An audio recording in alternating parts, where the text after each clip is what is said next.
the age of free love and LSD, Charles Manson creates one of the world's most infamous cults.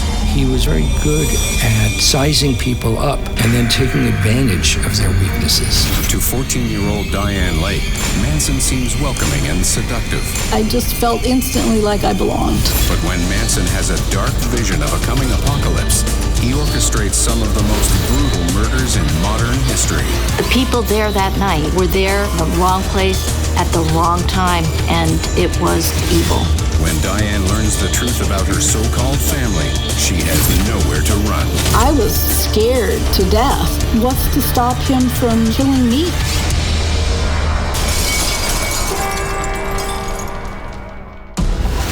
Charles Manson is one of the world's most fascinating and terrifying killers.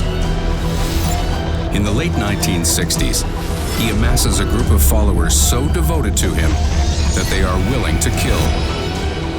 The bloody murders carried out by the so-called Manson family shock the world in their viciousness and brutality. Manson family member Dianne Lake is only 16 years old when the family murders 8 people in a 2-day killing frenzy. Just 2 years earlier, Dianne has an altogether different life. It's 1967, a year of be-ins, festivals, acid trips, and revolution. 14-year-old Dianne Lake moves to California with her family. They decided that they were going to drop out.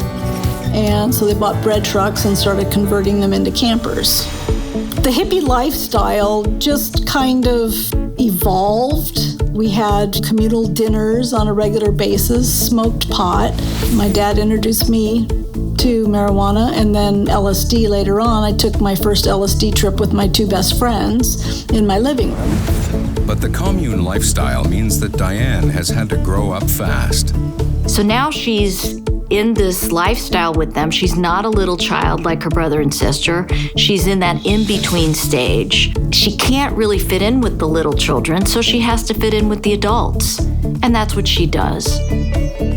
While on LSD, 14-year-old Dianne decides that it's time to leave the nest. Her hippie parents don't object. And they wrote me a note and basically were giving me permission to be an emancipated minor.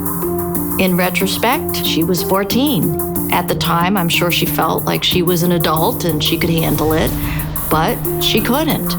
Someone who's 14 years old or 15 years old, they really don't have a strong sense of themselves at that point. They tend to be much more impressionable and therefore susceptible to manipulation and susceptible to the exercise of control by other people. I definitely had a void in my life. I needed to belong to something. Dianne hitchhikes down the Pacific Coast Highway towards Los Angeles. She's at a party in Topanga when she meets some new friends. I was going along with some other people to a party that was at the Spiral Staircase house. I walked up the stairs and immediately was embraced and made to feel totally accepted and loved. It was really special. They invited me to come join the circle. Then Charlie came over. Dianne's new friend is 32-year-old Charles Manson. He had kind of long, wavy brown hair, mustache, and just a twinkle in his eye. He had great eyes, and he just exuded love. He really adored his girls, and that was very reassuring to me. From the first moment she meets Manson and the group, Dianne Lake is intrigued. I was immediately embraced and welcomed. He played the guitar, and the girls were like singing along, and I just felt instantly like I belonged. But Manson's radiance and good looks mask a devious personality. Manson spent most of his life in and out of jail, mostly for petty things. But he also had been in for sex trafficking and transporting women across state lines. Manson emerges from prison to find that the peace and love hippie movement presents him with an opportunity. People were proclaiming themselves as these street corner gurus. So he took a look at that, and being the very intelligent, malleable chameleon that he was, he said, boy, this is a pretty good gig. He saw what was happening. He grew his hair long. He was playing guitar. He saw what the whole spirit of this peace and love movement, the Haight-Ashbury movement, and he took advantage of it. Girls were attracted to him. They would flock to him. That's his new identity. He became a street corner musician guru and started to collect followers. In the 7 months since his release, Manson has drawn in 6 women, the nucleus of the now infamous Manson family. Manson knew how to manipulate women in particular, partly from his experience as a pimp. He carefully selected the women. He made them feel so special, so loved, that they would become dedicated and loyal. Young and impressionable, Dianne succumbs to Manson's charms. Something that Charlie talked about a lot was getting rid of your inhibitions, forgetting your mom and dad, being your own person.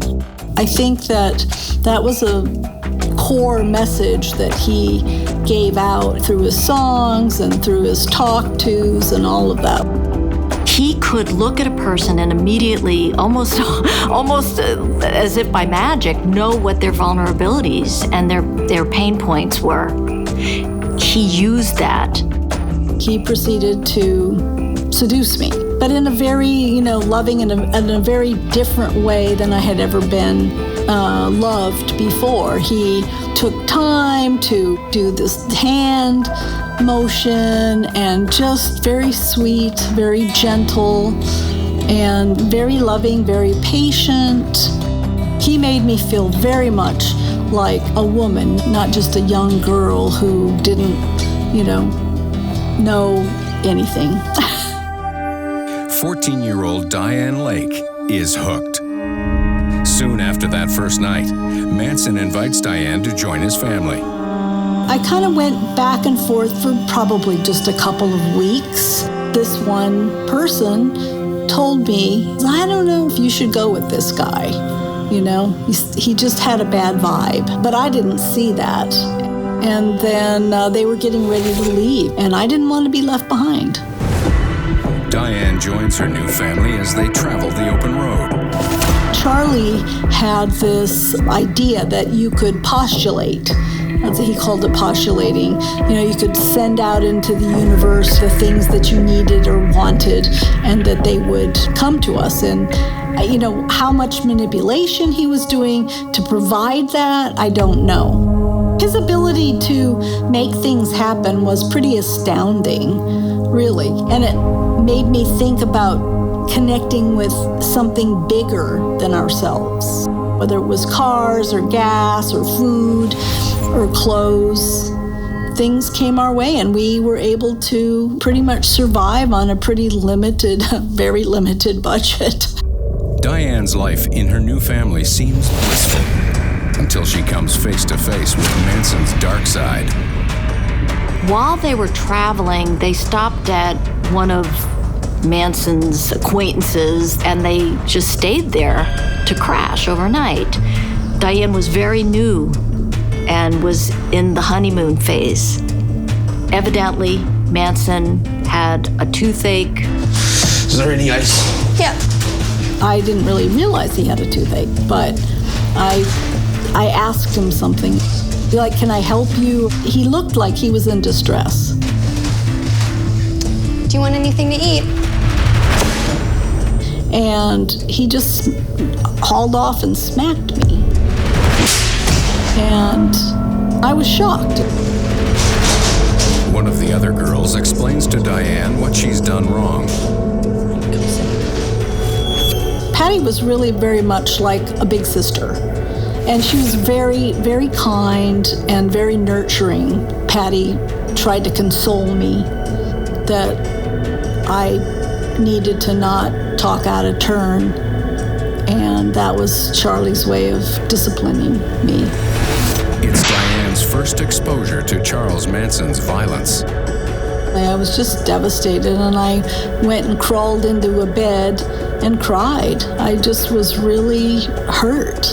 That was the first time that it felt like I was disapproved, that Charlie did not approve of me, but it was like totally out of the blue. So I was very hurt. The next day, Manson explains that Dianne must learn to be quiet and obedient. Manson was raised by very religious grandparents, aunties. He knew scripture. He would emphasize, man is the head of the household. Woman is submissive. Woman is to do the bidding of the man. Woman is to please the man. That was her role.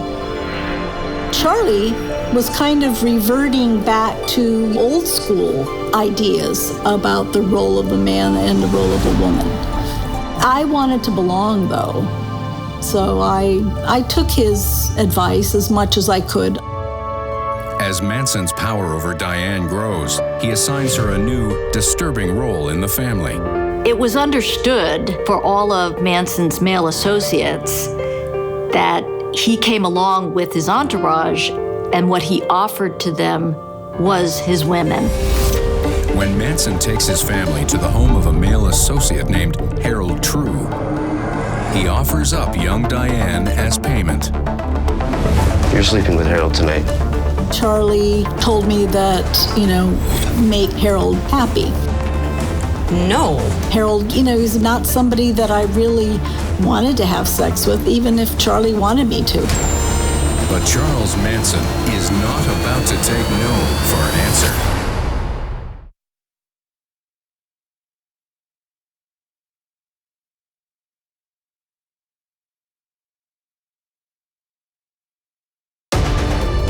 "32-year-old Charles Manson has seduced 14-year-old Dianne Lake and drawn her into his cult.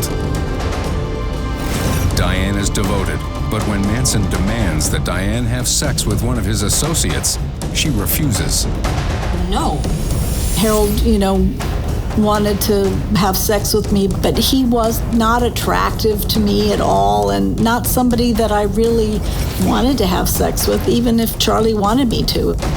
When Dianne refuses, Manson goes into a rage. I cried, and I was really unhappy about that. But Manson quickly changes his tactic. Charlie impressed upon me that we owed Harold something, and that I needed to get rid of my inhibitions. He pulled that card, and so I submitted. Being used by Charlie to curry favor with other men really did not make me feel good. But I wanted to please Charlie, so I just, grinned and bared it, It was hard. It was hard, but because I loved Charlie, I was willing to do it. He was very, very good at sizing people up and seeing their weaknesses and then taking advantage of their weaknesses. In 1968, Manson takes his followers to live on the sprawling, derelict Spahn Ranch, just outside Los Angeles. He strengthens his hold over the group through the messages in his music. Charlie's music was the center point of our being. Charlie played the guitar and sang the songs that he had written, and that was really the center point of his message and our relationship to him. It was all centered around his music and songs. But soon, Manson's music gives way to preaching. He becomes obsessed with a dark new idea which he calls Helter Skelter. Charlie's Helter Skelter was this apocalypse, this black-white race war. He'd been hearing this since he was a little kid in reform school, that the blacks were going to overcome. They were going to rise up and overtake the white people and kill them, I guess, but just, wreak havoc. It was going to be like an apocalypse. It'll come from the ghettos. Helter Skelter actually came from the Beatles, the White Album. And it was a very kind of chaotic song, which was actually, I believe, about going up and down a slide in a children's park. To Manson, the Beatles were talking to him personally. When the Beatles released the White Album, Manson takes it as a sign that his feared apocalypse is imminent. Charlie had been hearing about this for a long time, and so then when the White Album came out, he really felt like the Beatles were talking to him, and that this was it.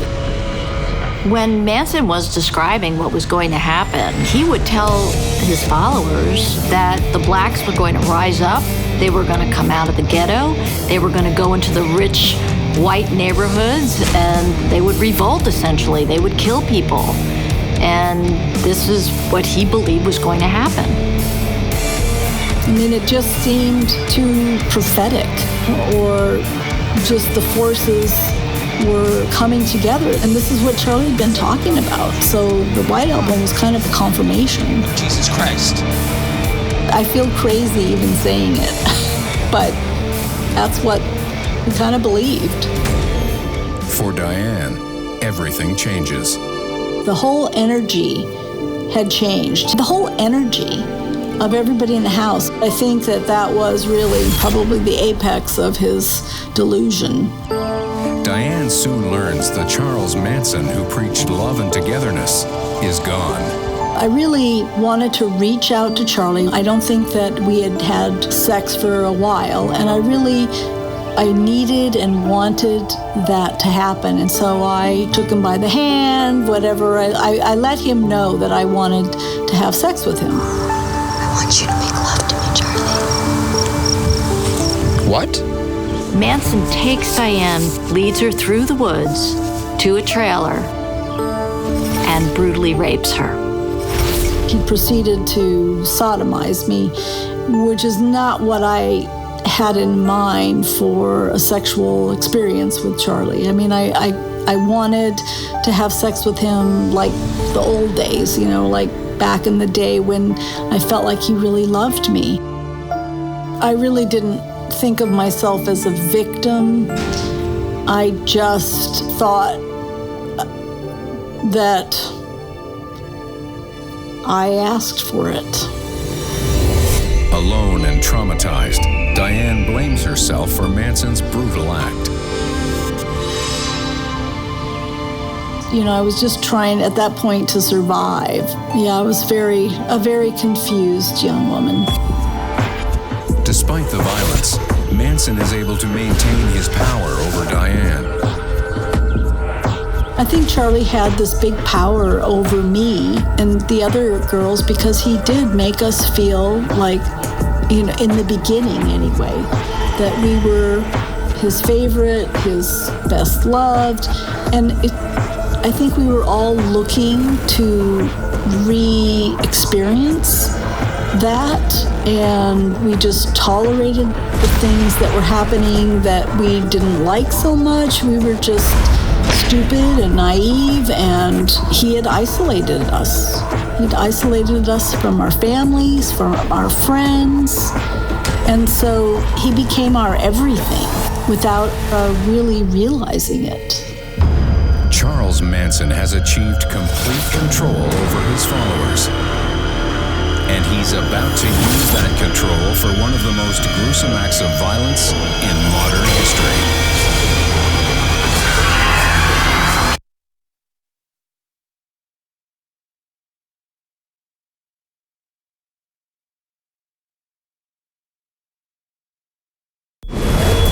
In 1968, cult leader Charles Manson tells Dianne Lake and the rest of his devoted followers that Armageddon is coming. A race war he calls Helter Skelter. At that time, Manson had been listening to the White Album. He was becoming increasingly delusional and paranoid and really believed that he was the second coming. He would say, "I am man's son." He was pretty convincing, and his followers were believing it. Manson obsesses over the Beatles' White Album, convinced the musicians are sending him prophetic messages through their songs. Charlie listened to the record backwards. He had us sit there and listen to these songs over and over again. And he was, totally convinced the Beatles were the four prophets that were telling him what was coming down. It's coming for all of us. When Manson perceives a lack of devotion from Dianne, he flies into a rage. Charlie wanted me to sit and listen to the White Album, but I really had to pee. And so I waited for what I thought was the right moment, got up to go, and Charlie just was furious and threw a chair, hit me with the chair leg, and then says, "If you need to pee, just pee here. You are going to stay here and listen to the White Album." Manson's delusions come across as wisdom to his followers. It kind of made sense to me when he would talk about being man's son, because the way he talked about it, it was just another piece of the puzzle, and it all seemed to fit. But I think that was Charlie's forte in manipulating information to his advantage. To prepare for the coming war, Manson trains his followers to tolerate pain. He kind of did that irregularly, holding our hand over a candle flame and talking us into not recognizing the pain, not pulling our hand away, that was just a mind game. Charlie even carried it as far as to say that he didn't think we needed to eat. That was just a mind manipulation or a mind game. We didn't really need to eat. He would say something like, pain is just psychological. Pain is just in your mind. It comes from his being in this role of the teacher, of the guru, of the father, trying to help his followers to become more enlightened and liberated. Manson declares the family members must become trained soldiers, ready for combat when Helter Skelter begins. One day, Charlie passed out 6-inch buck knives and gave us instruction on how to kill someone. And the purpose of this training, from my perspective anyway, was that you needed to be willing to kill to avoid being killed. And this is the kind of mind games that Charlie would play. Manson instructs his followers on the most efficient knife techniques. Stab. Twist. I believe that it was like you wanted to stab somebody in their chest area and then rip up. You would hit more vital organs. It just made me feel sick. I couldn't imagine actually sticking a knife in someone and ripping up. I just can't even imagine. Now, Manson demands to know if Dianne and the rest of the family are ready to kill. A cult leader like Manson can get people to kill for him because he has indoctrinated them over some period of time to do so and to believe that killing is the right thing to do because he is telling them to do it, because God is telling them to do it. Therefore, it must be the right thing to do and the necessary thing to do. Patty put her arm around me and provided a certain amount of comfort, and she might have even said something along the lines of, you just have to be willing to do this. If someone asked you to kill, would you? Yes. And I really felt that willing to kill was, again, a mind game, in that we had to be willing to kill in order to avoid having to kill. Yes, I will kill. Like the enigmatic leader in the 2012 film The Master, Manson has manipulated his followers to commit violence. By the summer of 1969, Manson plans to take his family into hiding in Death Valley to wait out the coming apocalypse. He directs his followers to bring in money and supplies and relies on Tex Watson, an all-American boy, former football star, and devoted follower to get the job done. When Tex joined the family, he was kind of a goofy guy. He was kind of like my big brother in a lot of ways. He taught me how to drive. And he was, just a sweet guy. At this point, Manson is trying to raise money to get his family out of LA into the desert. Tex takes it upon himself to, instead of buying drugs from Bernard Lots of Papa Crow, he decides to do a drug burn. He offers Crow the drugs, he gets the money, he doesn't deliver the drugs, and he thinks that's gonna be okay. But an angry Bernard Crow sends someone to Spawn Ranch to demand his money back. Manson goes with Tex back to Bernard Crow's apartment to reason with him. Everything goes south, and Manson winds up shooting him in the chest.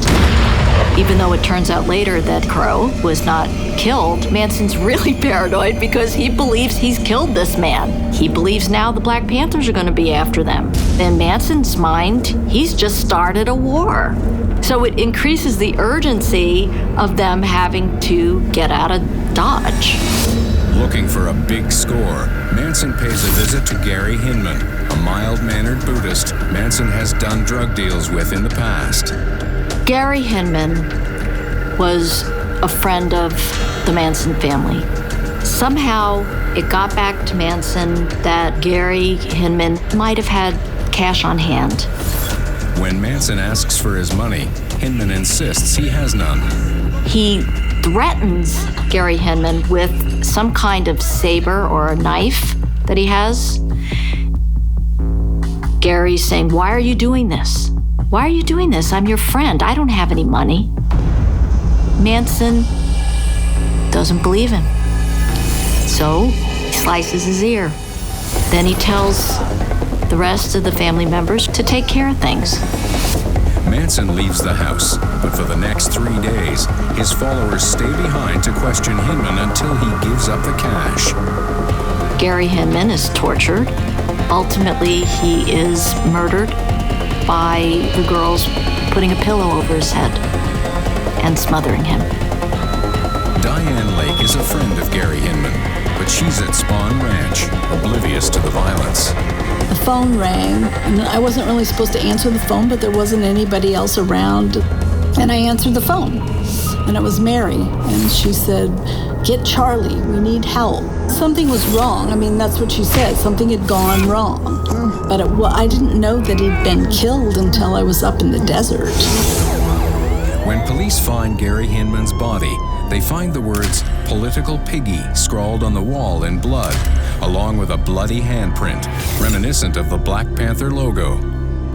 The murder of Gary Hinman may not have been planned, but now Gary Hinman is dead. It offers an opportunity for them to make it look like it's this Helter Skelter beginning of this race war. So they write "Political Piggy" on the wall, thinking that's going to cover up the crime. Manson and his followers have stopped waiting for a race war to begin and now plan to bring it on themselves.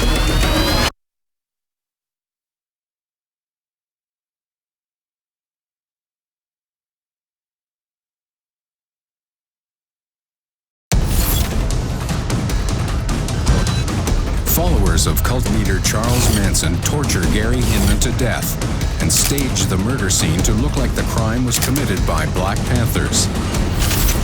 Back at the ranch, Manson family member Dianne Lake is oblivious to the violence unfolding. Something was wrong. I mean, that's what she said. Something had gone wrong. But I didn't know that he'd been killed. Manson wants to use the murder to bring about a race war, which he calls Helter Skelter. There was no igniting of Helter Skelter after Gary Hinman's murder. So if that was their plan, it didn't work. Undeterred, Manson plans to kill again. Less than 2 weeks later, he sends his followers to a home on Cielo Drive. It is the home of prominent film director Roman Polanski and his wife, actress Sharon Tate. Famous for her role in Valley of the Dolls, the 8 months pregnant Tate is home with guests when the Manson family invades. Over the course of 24 hours, the Manson family tortures and kills Jay Sebring, Abigail Folger, Wojtek Frykowski, Steve Parent, and the pregnant Sharon Tate. The people there that night were there in the wrong place at the wrong time, and it was bedlam, it was horrific, and it was evil. When authorities descend on the house, they find 5 bodies and a horrifying crime scene. This was savage killing. It was meant to make a statement. Sharon Tate was 8.5 months pregnant. They carved an X in her. The other people were stabbed far beyond what's necessary to take a life. The next night, the group targets a home on nearby Waverly Drive, owned by supermarket executive Lino LaBianca and his wife Rosemary. Manson was more involved the second night. He went with them, he went into the home, he tied up the victims, and then he left so that his followers would do the butchering. The horrific murders terrify Hollywood and shock the world. On his body, the word war had been carved in the chest. And then, with blood, the killer had scrawled on a refrigerator door the words, "Death to Pig." But investigators have no idea who committed the crimes. Manson might have continued the killings, but somehow he became concerned that they were going to get caught. He moved his family out to the desert so no one could find them, so they could hide out. Here, in the desolate desert, Dianne comes face to face with the truth. Tex and I had been dropped off in Atlanta, which is kind of the gateway to Death Valley, and we'd camped out here before while we waited for the rest of the family to come in the different vehicles, and then we would all go up together. Check this out. And he holds up this newspaper. It's got the Tate-LaBianca murders headline, and he says, "I did this."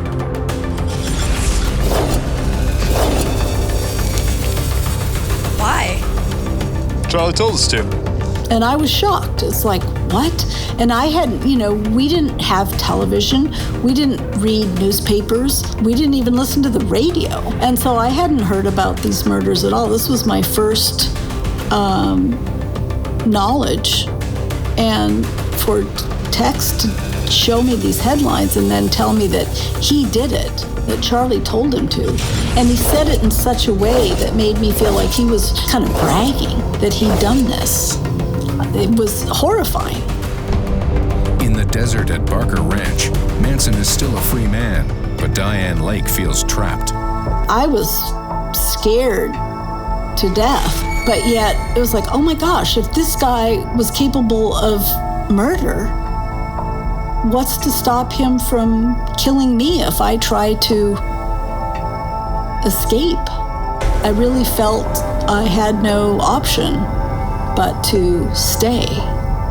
I just was scared, speechless, and didn't know how to leave. And part of it was that, okay, Helter Skelter's coming down. This is really happening. So, yeah, I was very mixed up and scared.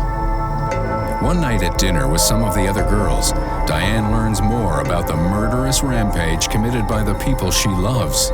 Patty and Sadie and Leslie, they started telling me about their experience with, killing these people.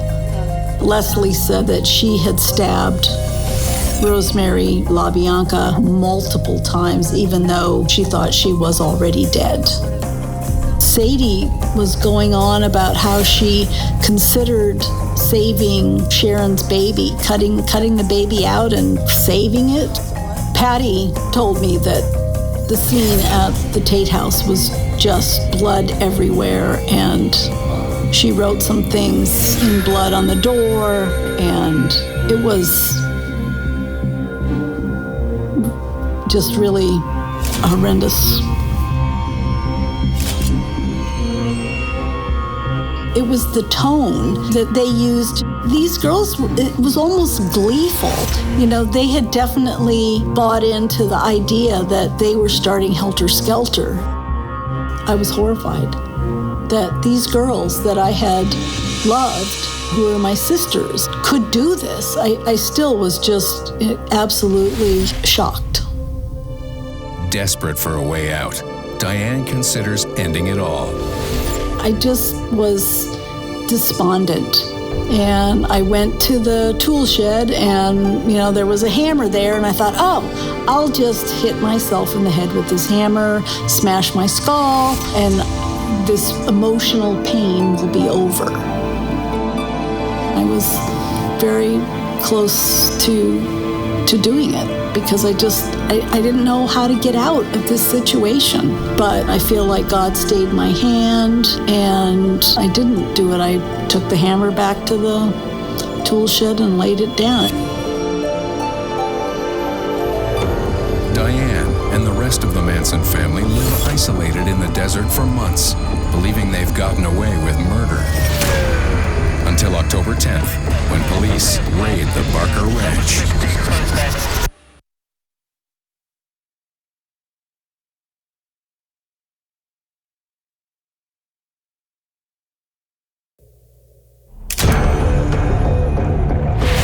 Charles Manson orders his followers to carry out 8 brutal murders in a delusional attempt to incite a race war.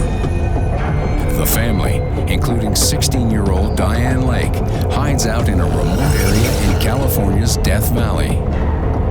We would be at Barker Ranch during the night, and then in the daytime, we would walk back into the desert about 2 miles and then hide out. But the Manson family fails to lay low. There had been talk that there were people living in Death Valley, maybe a cult, that there were missing cars, there were all kinds of thefts, but there was nothing to give the police a reason to truly investigate. Until one day, Manson, in a fit of frustration and anger, set fire to a Michigan loader. Police raid Barker Ranch and arrest the members of the Manson family. Dianne is caught by surprise when the police arrive. I had just finished washing my hair, wrapped it in a towel, and the door blows open and I have a gun in my face. You know, you're under arrest. All right, you come with me. But by the time everyone is rounded up and handcuffed, police still haven't located Charles Manson. They looked all around. They went into the bathroom and they saw the smallest cabinet, and there was something that they realized was long hair sticking out of the door. Nobody knows how he crunched himself in there. Then the door pops open. Hi, I'm Charlie Manson. Manson and his followers are arrested for vandalism for burning the loader and are taken into custody. But authorities have no idea the man they've captured is a vicious killer. In police custody, Dianne continues to feel trapped. All of us girls basically were in the same cell together. So it was really kind of hard. They never really took us out separately, and if they did, they would bring us back together. And so I didn't feel safe. I really didn't feel safe, and I was still under the whole Charlie spell, really. Authorities have no idea their detainees are guilty of murder until family member Sadie Atkins begins bragging about the killings to fellow prisoners. She's still under the whole Charlie spell. She starts talking to her roommate about Helter Skelter and Charlie and all of this. Her fellow inmates asked her, "What are you in for?" And she said, "First-degree murder." She bragged about the murder of Gary Hinman and then could not stop talking. She told them all the details about the Sharon Tate murder and boasted about how she did it. Sadie's cellmate reports the claim to prison officials, who tell detectives at the LAPD. At this time, the police realize that Charles Manson and his crew are guilty of much more than mischief and auto theft. In December 1969, the authorities file murder charges against Charles Manson and his family. Dianne is brought to the grand jury with the other Manson girls to testify. It wasn't until just before entering the grand jury room and the bailiff asks the perfunctory questions, name, age, address. When I tell him, I'm Dianne Lake, I'm 16 and I want my mommy. You know, I had finally, realized, oh my gosh, I'm in trouble. This is not what my parents, it's not what I had in mind for myself at all. Dianne is immediately separated from the rest of the group. I was in a cell by myself, and then they made me a ward of the court, and that's when they sent me to Patton State Hospital for a 90-day observation, which turned into 9 months. At the hospital, Dianne is diagnosed with LSD-induced psychosis. When she's released, she's taken in as a foster child by one of the arresting officers. When Jack Gardner took me in as a foster child, it really helped give me back my self-worth. I felt safe. I went to high school. I played flute in the marching band, at football games. I did all that was my high school experience. I became like a whole person. Manson is put on trial for murder in June 1970, and Dianne is called to testify against him in court. Preparing for testifying against Charlie and the girls that were involved in the murders was very daunting. It was really scary. I was afraid that when I stepped into the courtroom to face Charlie, that he would get in my head again and influence what I had to say. While Dianne was testifying, she was asked the question, do you love Charles Manson? She said honestly, I guess so. Manson jumps right on that and he says, you love everybody, don't put that all on Mr. Manson. At which point the entire room bursts into laughter. He said it in such a way that really, for me, broke that serious hold that I thought he might have on me. So that was really helpful. After a 7-month trial, Charles Manson is found guilty of 7 counts of first-degree murder and 1 count of conspiracy to commit murder. When Charlie got sentenced and got the death penalty, I really felt that he did not personally kill anybody, but he was definitely instrumental in it getting done. I don't think without Charlie it would have gotten done. So I think it was the right decision. When California briefly outlaws the death penalty, Manson's sentence is commuted to life in prison. Over the next 4 decades, Manson is denied parole 12 times. He eventually dies in prison at the age of 83. Dianne went on to have what we would consider a very normal life. She married, she joined a church, but only her pastor and her husband really knew about her time in the Manson family. In 2017, Dianne finally breaks her silence and writes a book about her life with Charles Manson. It really made me realize that, you know what, I was a victim. And I feel like a whole person now. I mean, I don't have this hidden skeleton in the closet. What made her different, and perhaps what helped her to survive, was a very resilient personality. She didn't start off as a runaway. She was an emancipated minor, very intelligent. She didn't completely buy into everything, and she maintained her values and her personality. I always considered her a true flower child, but in a garden of weeds. The human spirit is very resilient. You just need to, I think, have faith in God and keep going. Have a positive outlook and don't get manipulated by these cons that are out there, because Charlie was a con and there's lots of other cons.